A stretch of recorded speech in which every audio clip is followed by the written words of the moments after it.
Hi there, I'm Jeff. I wrote a poem, and then another poem. This is that second poem. This one's called Masculinity. I want to start out by saying I'm a feminist, even though I know saying so when I'm penning this will turn some folks off, like their brain has just flipped a switch. A dude equal parts Jesse Eisenberg and Thomas Middleditch. This white boy speaking from a place of privilege saying he wants equality? He's just trying to fill a niche. Or maybe on the other side I've already been dismissed. This guy wants women to rule, man. He a little bitch. Well, no, that's not... Look, let's assume the room's already pissed.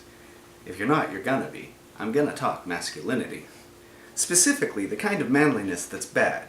A lot of boys will be boys like they learn from their dad.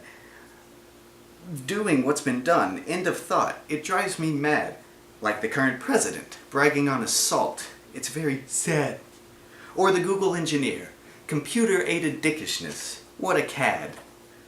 Or the online creep, straight begging for nudes in the latest fad. Or those boycotting the doctor's regeneration she just had. Or the Russophiles, ignoring Putin's vile crimes because they like Vlad. Or I could go on.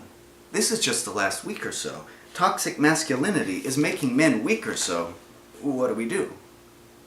Do we just tear down? Point and laugh at men like freaks on a fairground? It's easy to destroy, point out the flaws, and smashing the patriarchy is a worthy cause. But without something else, men and women are in trouble. We live in structures, not metaphorical rubble. A vulture counterculture has started to rise, where the carrion of caring men are radicalized. Be it ISIS, neo-Nazis, or the radical left, humans cling to meaning, to purpose, and when it's bereft, we cling even harder to whatever we find. It's not a moral judgment, it's just the human mind. Feminists, attacking gender identity only engenders enmity. And whether you number the genders 2 to infinity, it's not equality to tear down one gender hypocritically. Men have the advantage currently. It makes sense, admittedly. But doesn't it also make sense to simply break the cycle? Cast these ideas down like they're Satan and you're Michael. Of course, it's not easy.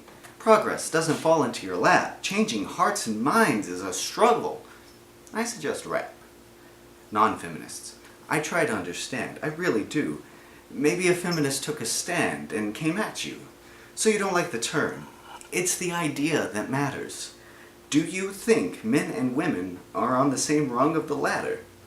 If you do, there's not much I'll be able to say to convince you to evaluate things in another way. If not though, and you think that should change, maybe the label is fatal and saying you're feminist is strange. I get it. Labels, man. Who needs them? A cloud is a cloud and a cumulus. But if you want a name tag, maybe you could write humanist. I don't think you're a bad person for going a name.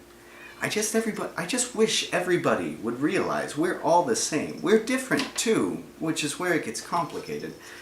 And don't think this whole thing means men are exonerated. We're in a position of power and extraordinary ability. And like Uncle Ben said, that must also come with responsibility. It must come from us, not handed down from divinity. This generation of men must define positive masculinity.